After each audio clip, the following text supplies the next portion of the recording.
Hello, hello, everybody.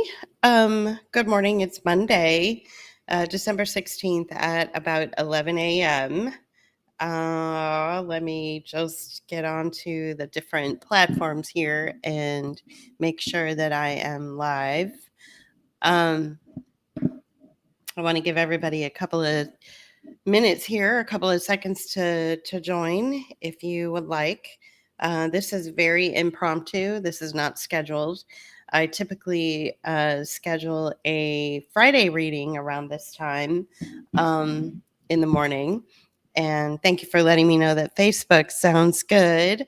We're still streaming on Facebook, but just to remind everybody that this is our last month on Facebook. It's December 16th right now. We'll be taking down all of our Facebook uh, pages, our personal pages, any other pages, our creative or artistic pages, our creative pages.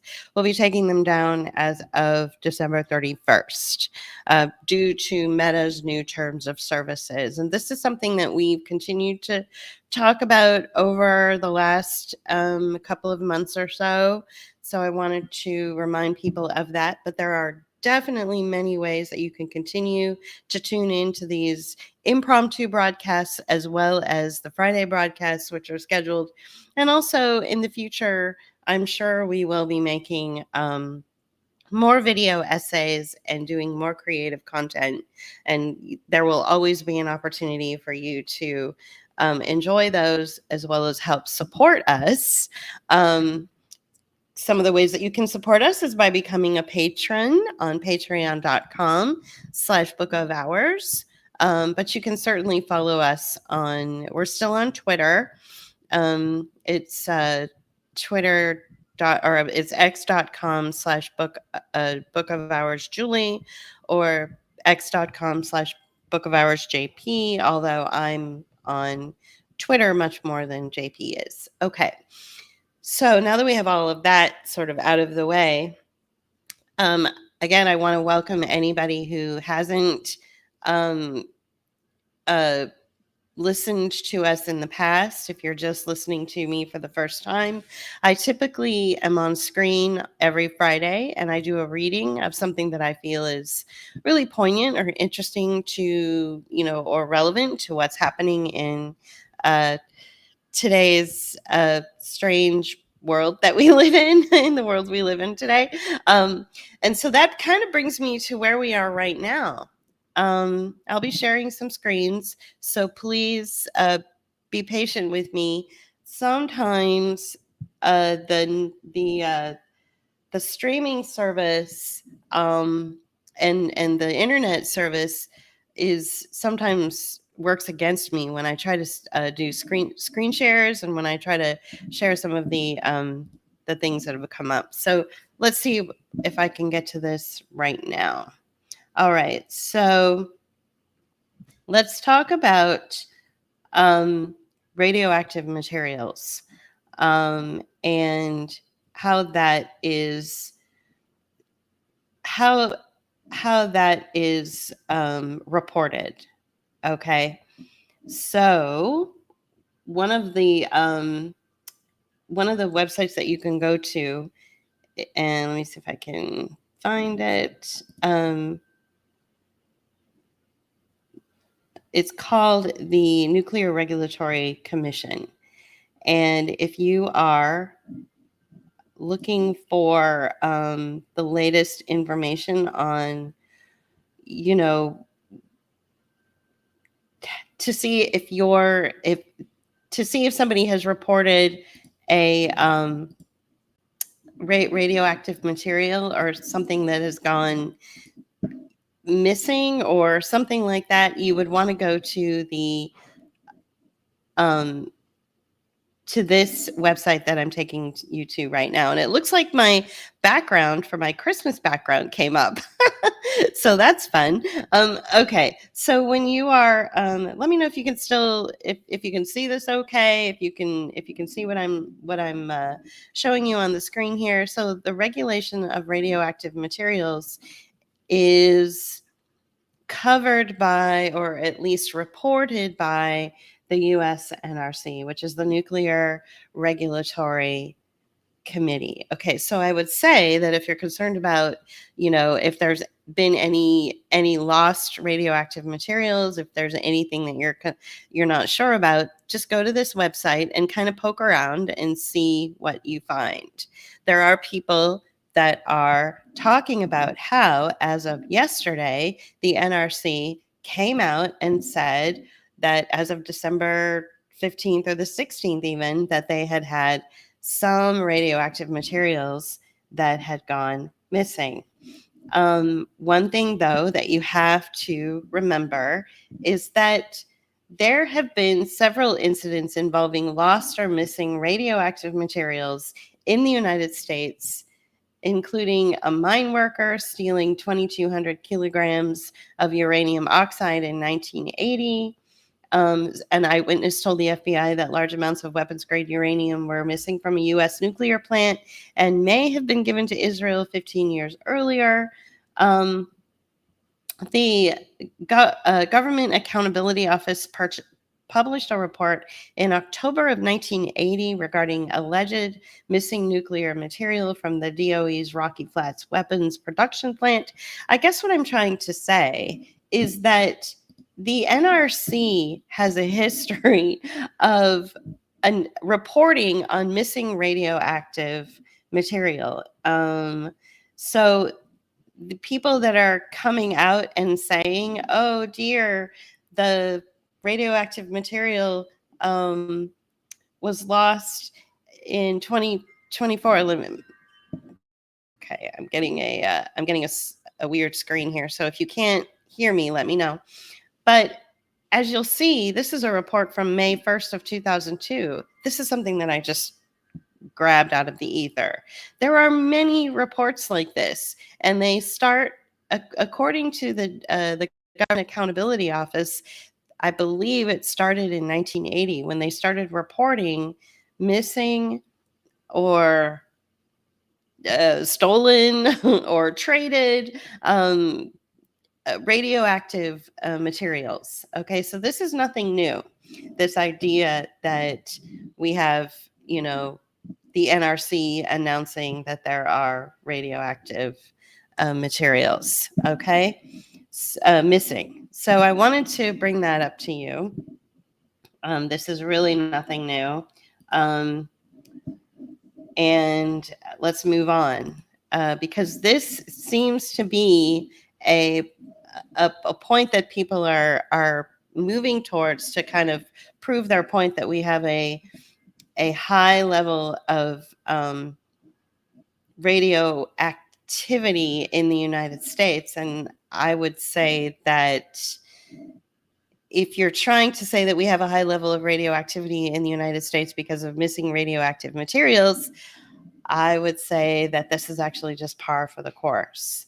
If you look at this information that I found, let's see, right here, according to reports, the NRC, which is the I just told you what it was. The Nuclear Regulatory Commission. According to reports, the Nuclear Regulatory Commission receives around 200 reports annually regarding lost, stolen, or abandoned radioactive sources and devices, highlighting the issue of missing radioactive materials over the years that licensees are required to report to the agency. And this includes incidents where radioactive materials are considered, quote, orphan sources, which are unwanted and uncontrolled radioactive materials left behind from previous uses. So basically, what orphan sources means is that they have no way of tracking them.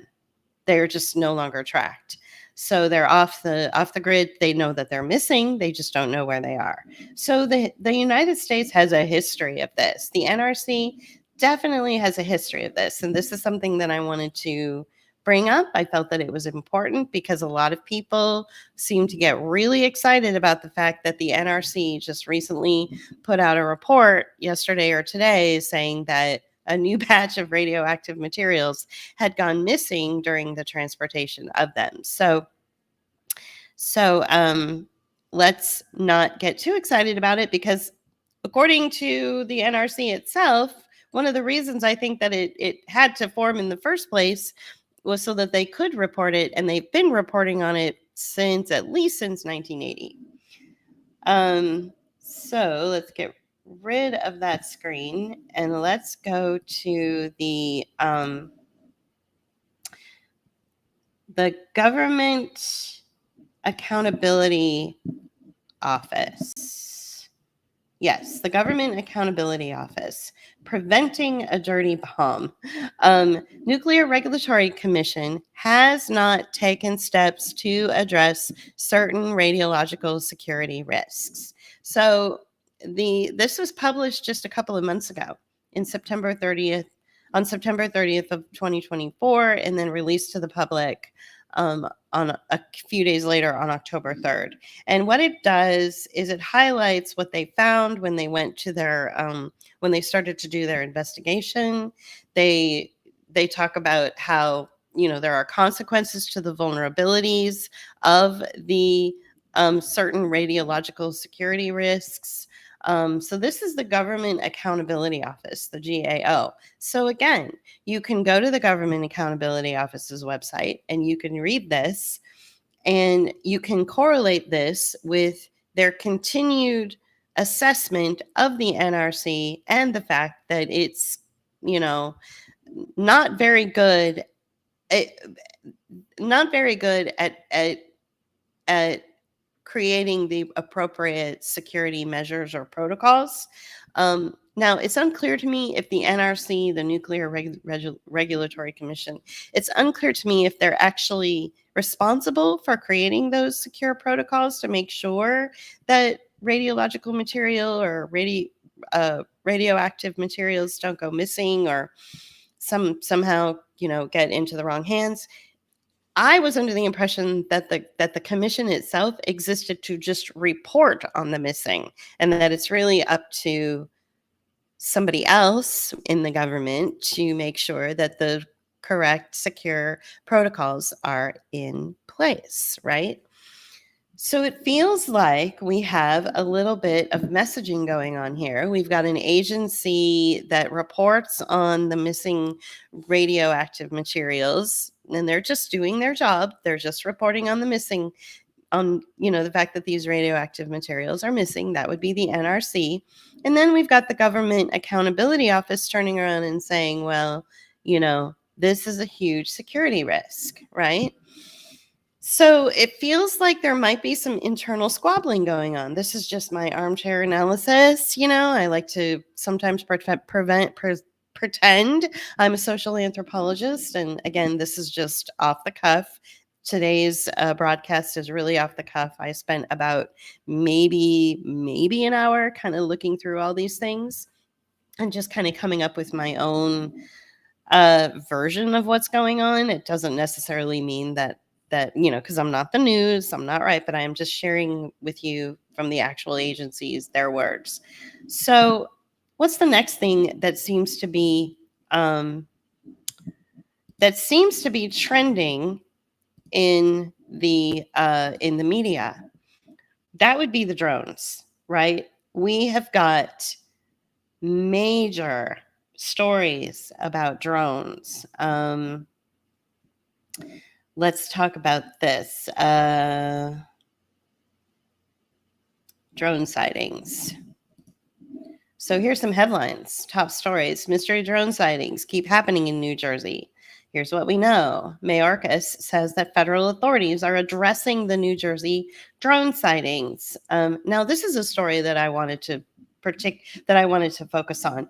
There was a key U.S. Air Force base which closed its facilities for about 4 hours today, I believe it was. And it was located in Ohio. And the reason that they decided to close it was because of the drone situation. And I thought, that's odd. So here's the story about that. A key U.S. Air Force base closes their airspace amid drone sightings. This is the 88th Air Base Wing. Their headquarters are in somewhere in Ohio. And this story talks about how they closed for 4 hours. And, it got us to thinking here at home. The last time there was a 4 hour or so um, closure of an airport, it caused all sorts of theories and all sorts of rumblings and rumors. Like, why would an Air Force base close just for 4 hours? And this was in Atlanta, which is the world's most popular um, um, um, airport. It's not an Air Force base, but it is an airport. It closed for about 4 hours back in 2017. And so the question is, did this power outage, which forced everything to close down for a few hours, was it just a decoy to transport nukes to Israel? Now, this person is doing a fact check on it, and they're saying that this is an unproven rumor. I don't know. But I am saying that when an Air Force base, um, shuts down, uh, it's usually because there's something else going on. In my opinion, this is my opinion. So when the U.S. Air Force Base in Ohio closed today, and the reason that they gave was because they were afraid of drones, that made no sense to me. First of all, it's an Air Force base. It's not a community garden. You know what I'm saying? So if there are drones coming in, then the Air Force should be ready and able to take on whatever, you know, air vehicles that could potentially be a threat to the area. They should be able to take them on. They should be able to address them. They should be able to lock into their signal and find out where they're coming from. There are all sorts of technology and tracking systems available for the military to do these things, but instead the Air Force Base just decided to close down for 4 hours today because of it and not do the very thing that they exist for. That seems really sketchy. That seems really odd to me that they would do that. So, which tells me that there's something else going on. They either brought something into that Air Force Base and they're shuttling it out, and they wanted whatever it was that they brought into the Air Force Base, they don't want it on record. They don't want it tracked. They don't want anyone to know about it, especially the public, especially any, aviation trackers, whatever. So, and usually these things are done with military precision, in and out. It takes, just a few hours. And so they were only closed for 4 hours today. So that tells me that something went on in Ohio. I don't know what. I can't even begin to speculate. And I'm just, again, it's just an educated guess. Why would the Air Force Base in Ohio close just because they were, witnessing some drones? Like, we're all witnessing. I haven't seen any in my area. I live in the Gulf Coast. I haven't seen any drones yet, but who knows, right? Let's see. There have been more drone sightings in San Diego. Mystery drone sightings in San Diego County. The East Coast drone sightings reached San Diego. Southern California residents report seeing drones in the sky. So this is, and apparently Ohio saw it as well. So there's definitely something going on. There's definitely something going on with these drones. Could it be possible that the story of the drones is just that? It's just a story of drones, and maybe it's to introduce us to the idea that drone transportation traffic is going to be the new normal very soon. Do you think maybe that's just all it is? That we'll probably start getting our Amazon deliveries by drone. Maybe medicine will be dropped to us to our front door by drone. Maybe there's more signal intelligence from the military happening through a drone program. It doesn't necessarily mean that it's trying to control us, take away our sovereignty. I believe drones are an invasion of privacy, and any kind of like really invasive advanced technology like AI or drone systems, they really bug me and make me feel uncomfortable. But that's just a personal that's just my personal take on it. Some people are like, hey, look, my grandmother lives in an area that's out of that's out of reach, and she needs her blood pressure medication every month. So having a drone pop in and drop it off to her would be really awesome, because maybe it's up to like a whole system of people who just don't have the time to do it. Like, you know what I'm saying? Like, people will find reasons to say that the having drones in our life will be helpful. There will be people out there that will say that. Personally, I don't think it's necessary, but again, I have to acknowledge the world that we live in, and the world we live in is moving forward at a rapid pace. Technology is advancing at a rapid pace in some ways, and I think one of those ways is through drones. I think that drones will be normalized in our very near future. And so I think that's what all of this drone stuff is about. That's what I think it's about. I don't think it's about surveilling even the radioactive levels in the country. I don't think it's a foreign adversarial, taunting. I don't think that it's anything at all. I think um, it's simply a nudge for the United States citizenry to look up into the sky and say, oh, look, drones. And then soon we will become so accustomed to it that we won't even see them. Okay. So I think that's what the drone story is about. Unfortunately, that's not very exciting. It's not terrifying, is it? It's quite boring, actually. The fact that, the normalcy of drones delivering your pet. I love this. I can't wait until drones deliver the pets. Yeah, I can't wait either. That would be so awesome. So, somebody else is saying hi to me. First of all, let me get rid of this screen. Someone else is saying hi to me. Hey, it's weird. How about that tornado warning in San Francisco? Hello, Richard Bonner. It's nice to hear from you again. It feels like it's been a while. Let's see what else he has to say. The man just wants to govern and control our use of drone technology. Well, maybe. I think that drones are pretty popular. I'm pretty sure we could go out and buy a drone today if we wanted. And as far as the tornado warning in San Francisco, here's what I think is weird about it. What's weird about it is that it was a warning one day, and then the very next day it was like, oops, my bad. Sorry, no tornado. And there was zero tornado activity in the San Francisco Bay Area. Now, there may have been some high winds or something in some small little tiny community that's, whatever. But my theory is that there was some sort of threat, like, do a thing, and if you don't, we will unleash a weather warfare program on you.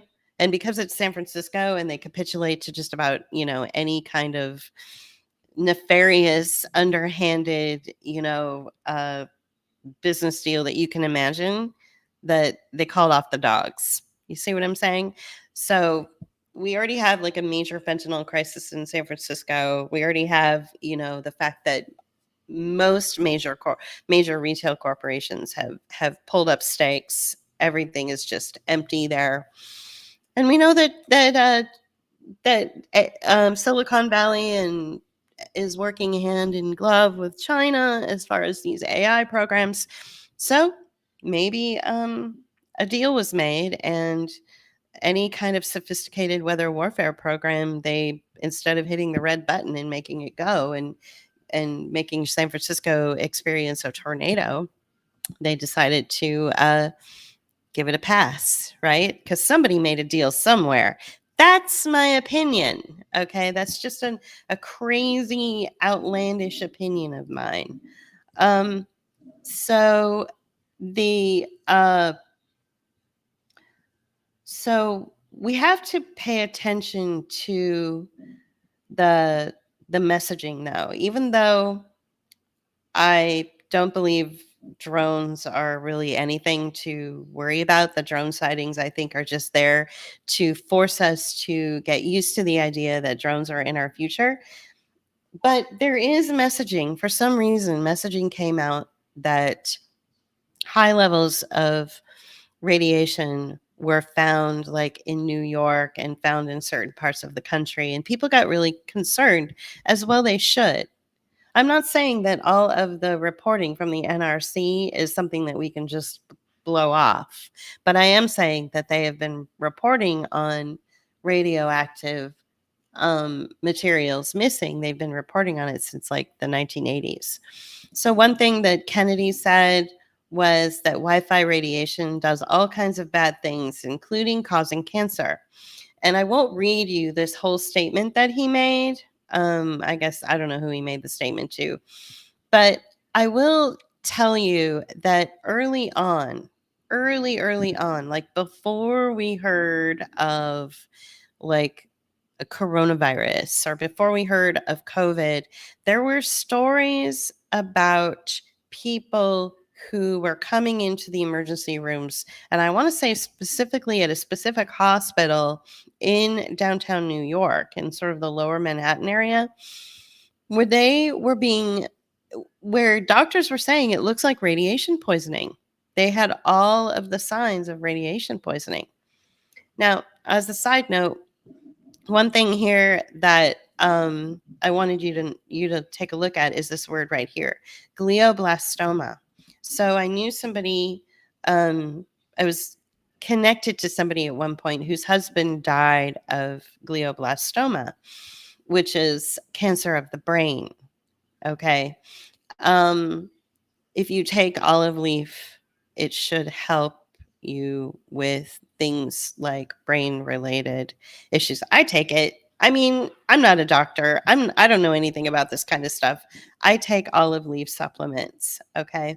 And I also give them to my husband and he takes them. And it helps to fend off um in my, well, this is according to the NIH. So I'm not even like, it's not even a conspiracy theory, and I'm not even providing medical misinformation, because the NIH talked about how there were certain elements to olive leaf that could prevent glioblastoma and also dementia.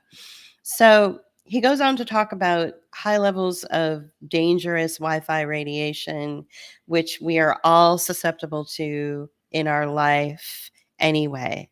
So I think the radiation story is where people are finding high concentrations of radioactivity in the United States, specifically in New York. I think what it really is to remind us that our cell phones and our computers and our technology, the things that we depend on every day, are are hurting us physically. You know, they're hurting our organic cellular makeup. It's making us vulnerable to um cancers and sicknesses. And there is a certain um sign that somebody has radiation poisoning, maybe like dizziness or, you know, things like that. So he brought this up. I don't know when Robert Kennedy said these things, but you know, obviously it's a good point, and he's bringing up, you know, the things that all of us have been concerned about since the invention of technology, since the invention of cell phones. We've That was one of the first things that came out when people started carrying their iPhones or their mobile devices around in their pockets. You know, does this give off radiation and is it going to hurt me somehow? And I would say, yeah, it does. So that's something to keep in mind, that sometimes these stories are brought up as a signal to get us to go back to the basics. I don't think we're being like pummeled with radiation poisoning from the outside in. I think the radiation poisoning that we might be experiencing on very low levels from day to day to day are a result of the technology that we use every day. That seems to make more sense. Usually the simplest answer is usually the right one. Let's see. So one thing that we want to do when we are looking at these stories about high-level radiations is we want to go to the EPA. So the Environmental Protection Agency, although I know that everybody has been brainwashed to hate them because they talk about, oh, we have to be a green planet and we've got to, and all the carbon footprint bullshit, whatever. But there's some aspects to the EPA that we should still hold on to and pay attention to. And this one in particular is the RadNet. So you can go to epa.gov/radnet/radnet-near real-time-air data. So if you just go to the RadNet dashboard, you could probably just Google it and you'll get to this website. And this is what it'll look like. So you go down here and it says right here, RadNet has 140 radiation air monitors in 50 states and runs 24 hours a day, 7 days a week. And you can view measurements of gamma radiation in near real time. So use the dashboard below to select your location. So I thought, well, since everything is talking about New York, let's go to New York. And I'm refreshing it right now. So just give it a minute to refresh.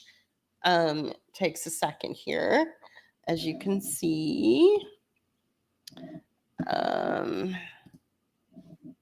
In the meantime, I have some background tabs that I would like to close. So I hope everybody gets it. I hope that you understand that I believe that the drone story is literally just to make us get used to drones. That's it. And as far as the radiation story, you can see me moving the graphic of the country around with my mouse. You see that? And I had gone to New York, but then the screen refreshed and it took me out of that region. So let's see if I can get back into it. You can see all the areas where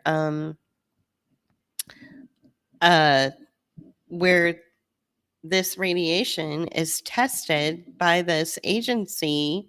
Radiation levels are tested by this agency pretty much on the hour.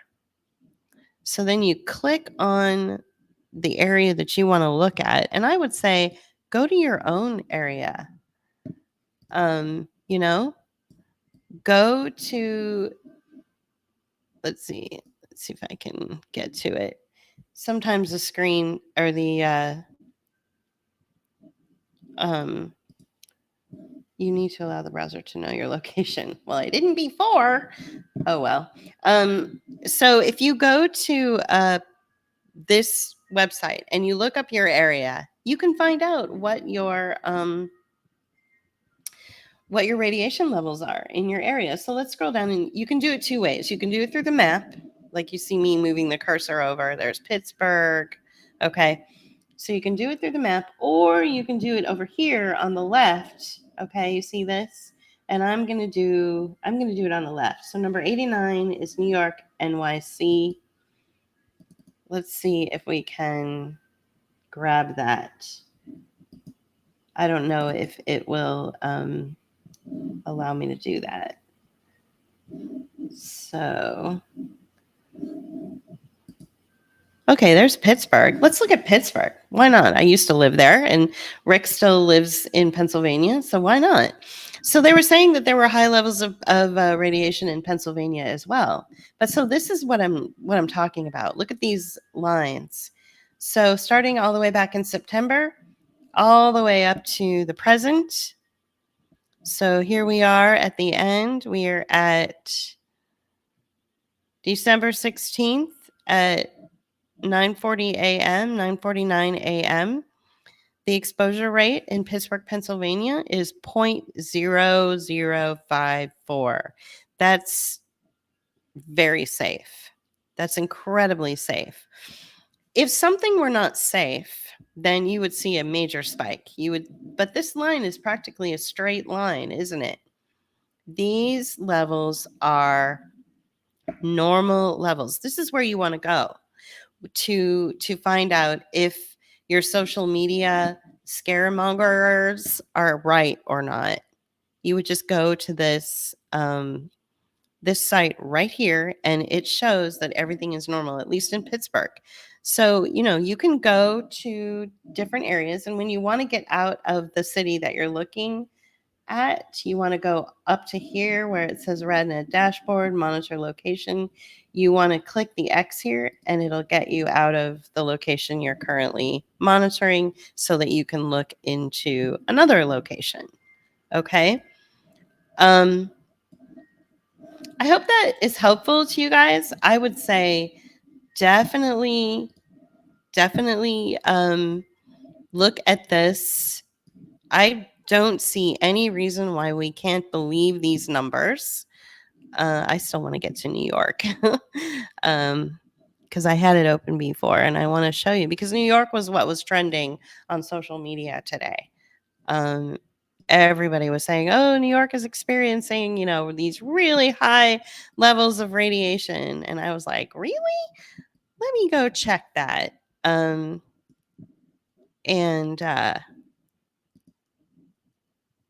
oh, New York is not letting me. That's so interesting, because I was able to do it earlier this morning. But you see how I can click on Allentown, but I can't click on New York? I can click on Bloomsburg in PA. I can click on Pittsburgh. I can click on Fort Wayne, Indianapolis, Lexington, Kentucky. But I go over to here to New York, and I can't click on it. Is that weird or what? That is so weird. So something's going on in New York, maybe. I don't know.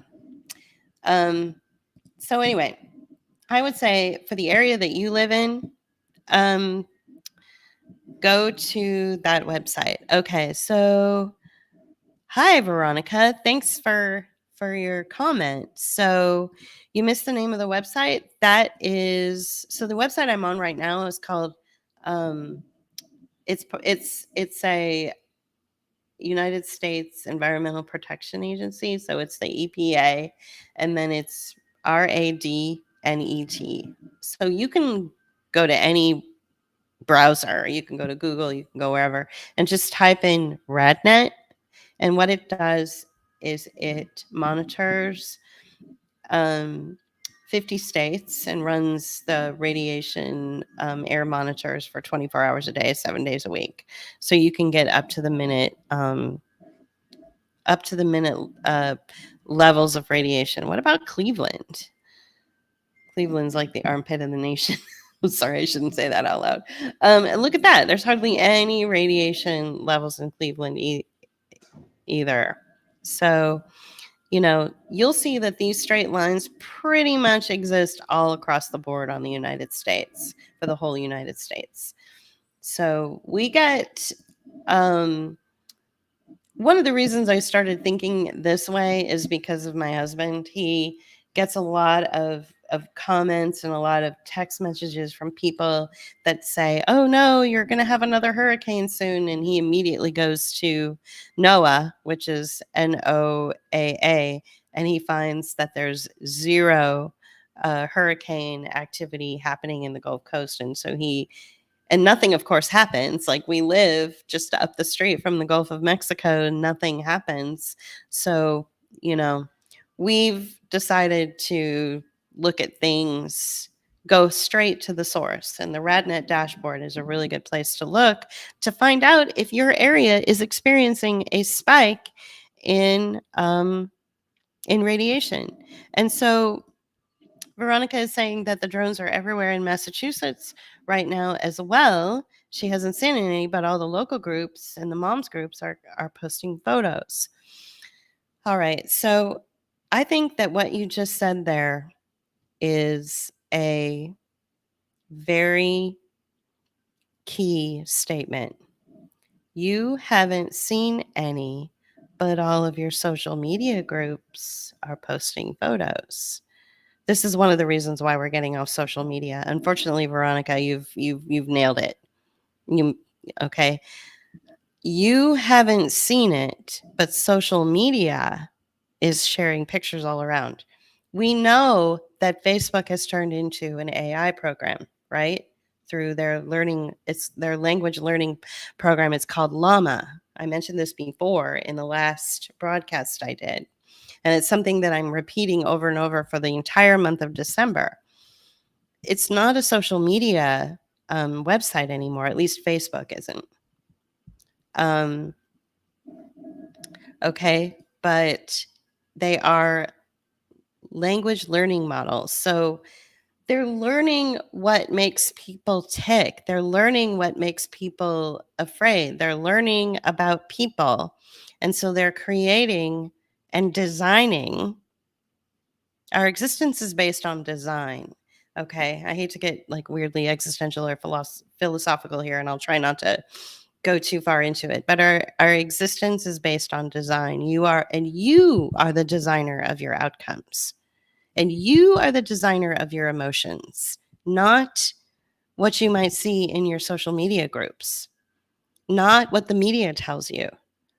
If you're not seeing the drones in your own state and you're searching for them, but you're not seeing them, and yet everybody on social media is telling you that they're there and you're seeing pictures and those pictures look really good. And I'm not saying every picture is fake. There's always a grain of truth thrown in somewhere, and that's only to cause more confusion. But I think that the drone story itself, whether they really exist or not, the drone story itself is to get us accustomed, to get us used to the idea of invasive technology, whether that invasive technology is in the form of drones, dropping off pets, whether it's in the form of, our social media platforms invading our thoughts and telling us what we need before we even realize we need it, which something like that sort of happened to me recently. I was not going to tell this story, but I'll tell it. I'll go ahead and tell it anyway. So I was having an internal dialogue about growing old. And I thought in my head, I was thinking in my head, I didn't even share this with my husband. I didn't share it with my husband. I didn't share it with my friends, not my mom, nobody. I was having an internal thought in my head. I never said a word out loud, not a word to anyone. But I was having this internal thought about growing old. Okay. In general, we all do. And Christmas is coming up, and I went to a website and I ordered a few things for, I think I ordered something for, my husband for Christmas.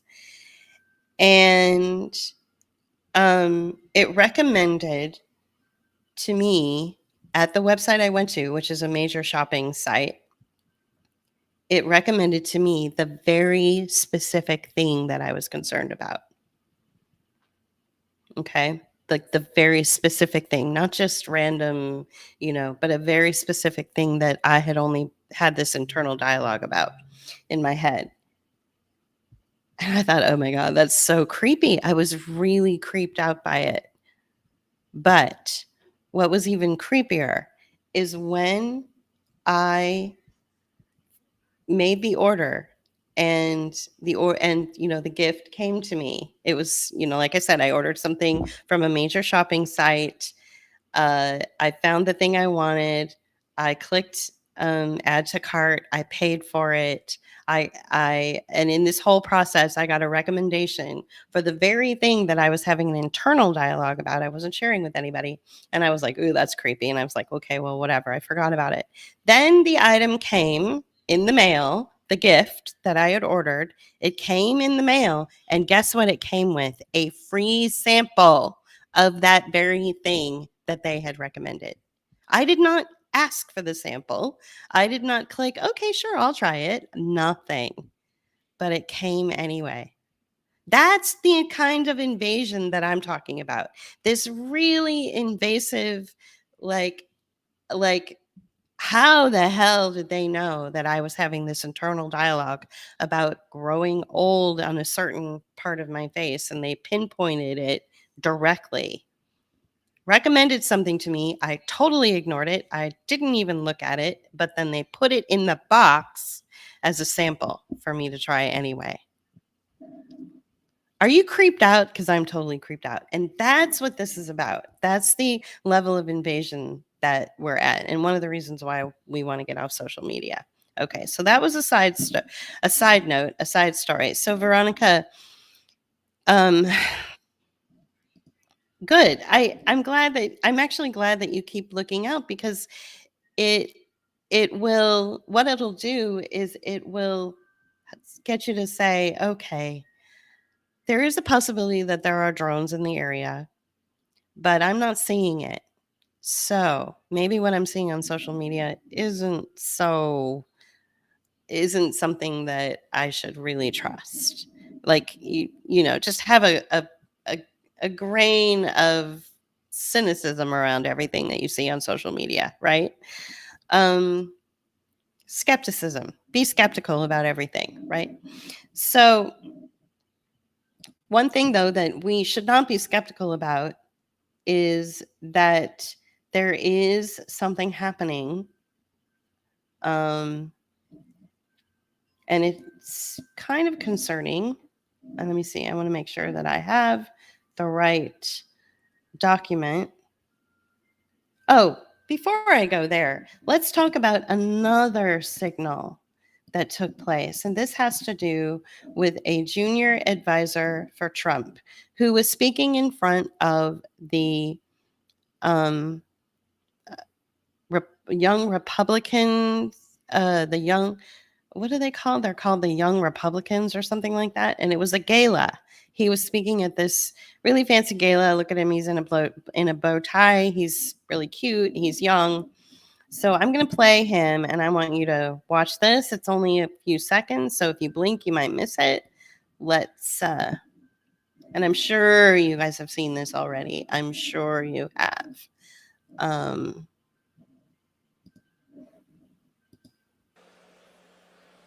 no, what are you doing? I'm forgetting my words. But shame impeachment.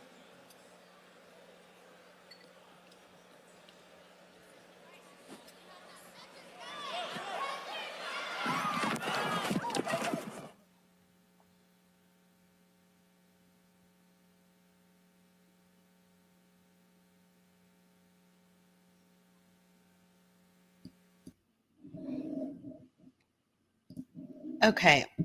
So was that real? Did you think that he really fell over? Do you think that something nefarious is going on? There's definitely a message here. Now, we've talked about this before. JP fell over. He was around people who he assumed had been recently vaccinated because their behavior sort of indicated that they were recently vaccinated. And he came home and he fell over just like what you just saw. The whole world went dizzy. He blacked out and he fell over. Now, according to the people that are at the gala, they took him backstage. They found a doctor. The doctor looked him over, and the guy was fine, just like JP's fine, So but it's definitely something that we want to look at. Whether it's real or not, we want to make sure that we pay attention to the messaging.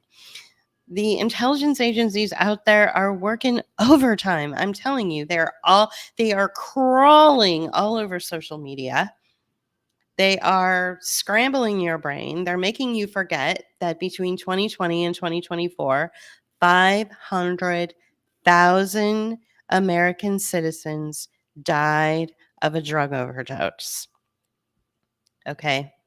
500,000 died of drug overdoses. We're talking from toddlers to soccer moms to maybe disabled people to grandfathers, fathers who are out there working hard, earning an income to support their families, you know, aunts, artistic people, professional people, 500,000 people from the age of 20 or from the years 2020 to 2024 died of a drug overdose. So I think that not only is the drone story detracting from that, but maybe this guy falling over um, at the gala last night is also a distraction from that. But no one's talking about it. Certainly not the mainstream media and not the alternative mainstream media. There are just maybe like 2 or 3 podcasters, myself included, who are doubling down on this, 500,000 people dying in 4 years, that's around 100,000 people a year. That's 3 times as many people that died in Gaza. Okay? I hate to say that, but that's, I hate to go there, but I read a statistic that said in 2023, around 30 something thousand people died in Gaza in 2023. And I looked at the 2023 numbers for how many American citizens died of drug overdoses, and it was 3 times that much. So where's the war? We're talking toddlers in daycare are dying of drug overdoses. I didn't realize toddlers did fentanyl in the back after they had their juice box and cookies. Come on, you guys. We have a real problem here and no one's talking about it. So again, that's a side note. So this guy falling over, this Alex dude who's like a junior advisor to the Trump campaign. Maybe he was around a bunch of vaccinated people, and because that's what happened with JP, my husband, that's exactly what happened. He got dizzy, he blacked out, he fell over, but now he's fine. Maybe he had a little bit too much to drink. Some people were saying that. But what it looked like to me was a stroke. That's the first thing I thought of when I saw this last night. Within moments of it happening, it popped up on social media. That's the first thing that I saw. And the timing of these things is also really sus as well. The fact that it happened and then moments later it was trending on social media tells me that it could have been planted. And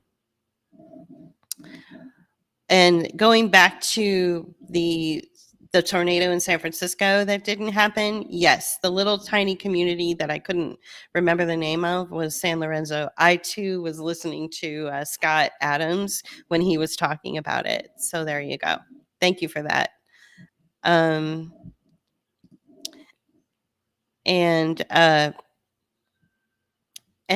I would say that Mr. Bonner is also correct. They're spying on us, studying our reactions and responses, and it's definitely injurious. It's 60 degrees outside in the Berg today. Hey, so it is here. It's also 60 degrees here in the Gulf Coast. So welcome to our weather, right? Very different for Pennsylvania, though, to have 60-degree weathers a week before Christmas. Come on. That's weird. So, so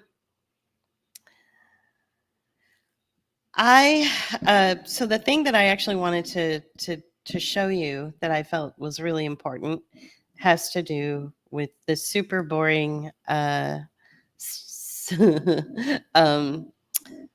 public law. So this public law, which is from October 5th of 2018, the FAA Reauthorization Act of 2018, it ends this Friday. It ends December 20th. So it is to provide protections for certain sports medicine professionals, to reauthorize federal aviation programs, to improve aircraft safety certification processes, and for other purposes. All right. So it was a 5-year public law, and I guess it ends on December 20th, which is this Friday. So that's something we want to think about. If something like that is ending, then what do they want to put in its place? They should just reinstate it or something like that. But what they want to put in its place is HR 8610, the Counter UAS Authority Security, Safety, and Reauthorization Act. I'll be honest, I would need to look at this a little bit more. I would need to find out if there's something hidden in there that is that would undermine constitutional protections or civil rights or human rights. Probably. So HR 8610, we might want to look into that. So this feels like, and I'm just totally guessing here, but it feels like it's some sort of appendage to the Countering Disinformation Act. I forget it's like a much longer name than that, but it's countering disinformation. It feels a little bit like that, but that they're also incorporating the previous act from 2018, which is again ending on December 20th. It feels like it's sort of combining both of that. I don't know. So I wanted to just bring that to your attention. I don't think this has been passed yet. But we should definitely be looking at it. Let's look at the co-sponsors. Mark Green, Sam Graves, Rick Larson, Gerald Nadler, Garrett Graves, Seth Magaziner, Benny Thompson. So, okay, it was introduced by Mark Green, and then these are the co-sponsors after him. So he convinced these people to get on board with it. What's the summary? Nothing. Let's see. To reauthorize and reform counter unmanned aircraft system authorities, to improve transparency, security, safety, and accountability related to such authorities, and for other purposes. So this is one of the reasons I think we're seeing all the drones, is because one bill is ending and a new bill is being introduced. And that bill that's being reintroduced is to reauthorize and reform counter unmanned aircraft system authorities. So there's something going on with our aircraft systems. They need the laws around them need an upgrade. The laws around them our Congress critters feel that they need to be changed. I'm not sure how this will affect us, if it's even going to affect us at all. But you can't look at the story of the drones, coming in and see. You can't look at the story of the drones and all the coverage that it's been getting without saying, okay, something is happening on the back end. Something's happening through public law. And it's associated with that. You have to look at it. Super boring, I know. Sorry. So Veronica said a friend of hers just said this, HR 8610. Yeah, so we're on the same page because I just talked about it. So that's good. Let's take a look at the last thing I want to share. I've been on for an hour now, so I don't want to take up too much more of your time. But I think that what we can sort of assess through this whole thing with the drones, through this thing with the radiation poisoning, through this thing with the, with Congress introducing a new bill regarding unmanned aircraft, is that a lot of it's from intelligence committees, like we're talking the CIA, we're talking those kinds of intelligence committees. Now, there is military intelligence, but I want to remind you that military intelligence, I don't think, is part of this sort of nonsense that we're seeing all over social media and the media itself.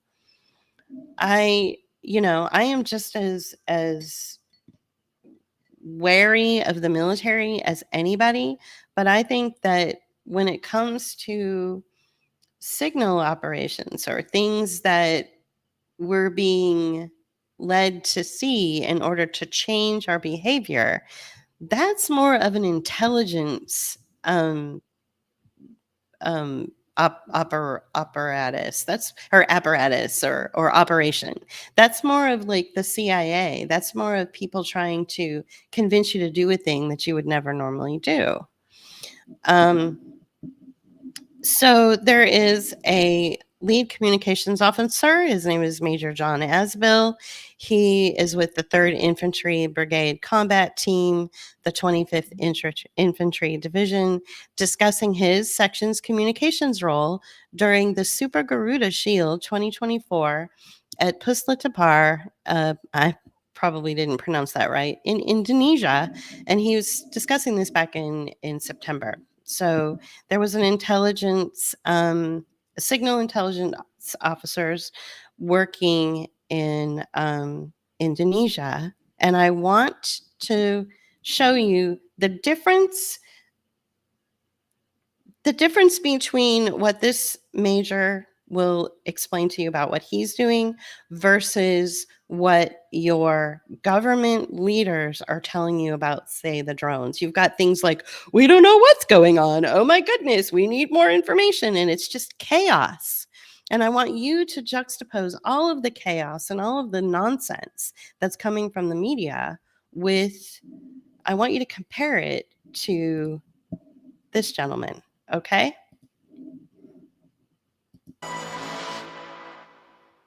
So my job or my role in Indonesia and Super Garuda Shield is both the Chief of Staff of the Combined Joint Task Force Garuda here, as well as the lead communications officer for the Combined Joint Task Force from the U.S. standpoint. My team, they're busy. They provide all the communications support for the CJTF headquarters here in Puslapur. And so any operation that occurs, whether it be day-to-day operations or the actual execution of the missions that we have, they oversee and they manage all the network. The radio systems, the integration of technology, providing a digital common operating picture or basic internet connectivity. It really is a wide aperture in which they have to provide that support. It's been a unique and exciting challenge to be able to take our US systems and really work with the partners and identify how we can integrate all of our systems together to ensure there's a seamless command and control and ability for the commanders on the ground to have that shared understanding and be informed and provide better informed decisions as commanders. It's a different time in the Army in a good way. I've been in 15 years and I'll tell you, it's like probably been the most exciting time to be in the communications landscape. Communications and signal and the technology that's out there is almost shaping the future battlefield. And I know anyone who joins will have those same opportunities as well.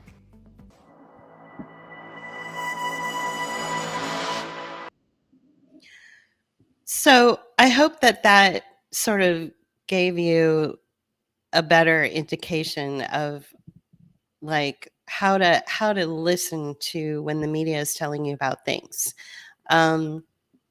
You've got people who are actually, on the ground, whether they're in the United States or other countries, they're working with their divisions, and they're helping to set up infrastructure.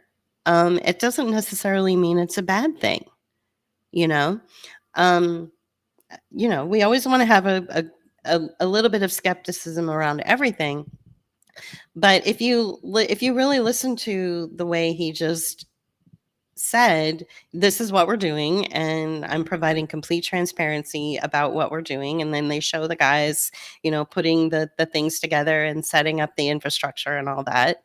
That's the kind of response that you would expect from your leadership in the government, not you've got these congressmen that are saying, I don't know what's going on. We need to, is it Russia? I don't know, and it just sounds clownish and stupid. And we all deserve better communication from our leadership. We all just deserve like more informed responses than what we're getting. And I think much of what we're seeing on social media and in the media is a real insult to our intelligence. To be told that there's, high levels of radioactivity in New York, and then when I go and check the RadNet site, it's below normal, like normal. It's even below like what it would be if it was just normal. It's so low that it's practically non-existent. Or when somebody says, I'm hearing all over the place from the media and social media and from my groups, I'm hearing about these drones, but nobody knows what they are or who they are or where they're coming from. And nobody wants to make any kind of intelligent investigation or put forth any intelligent investigation into them. It's such an insult to our intelligence. We deserve better. We deserve informed commentary, clear analysis. This is what we deserve. What we're getting gibberish and nonsense and something that's really insulting to our intelligence. So I wanted to show you that video of him, the lead communications officer in Indonesia, doing his role, which is, that he's the lead and he's a major and he's part of setting up this, signal communications operation in Indonesia. I mean, he was very clear and open about it. It was easy to understand, right? So that's the kind of response that we should be getting from our leadership, in my opinion. So much of what I am talking about today is kind of also a criticism of how we're being played and how we're being talked down to, like we're stupid children, and we're not. We deserve better. All right. So I will be on screen on Friday to do the next reading, and it will probably be holiday related. I got some really good feedback for the one that I read last Friday, which was called The Fourth Wise Man, or The Other Wise Man. If you haven't read it, please do. It's so moving, and so it's actually a really beautiful story. And so I'll see you guys on Friday. Have a good rest of your week. And thank you so much for tuning in today. It was a really good crowd. Lots of comments, lots of people joining in, which I really like to see. So see you Friday. Bye.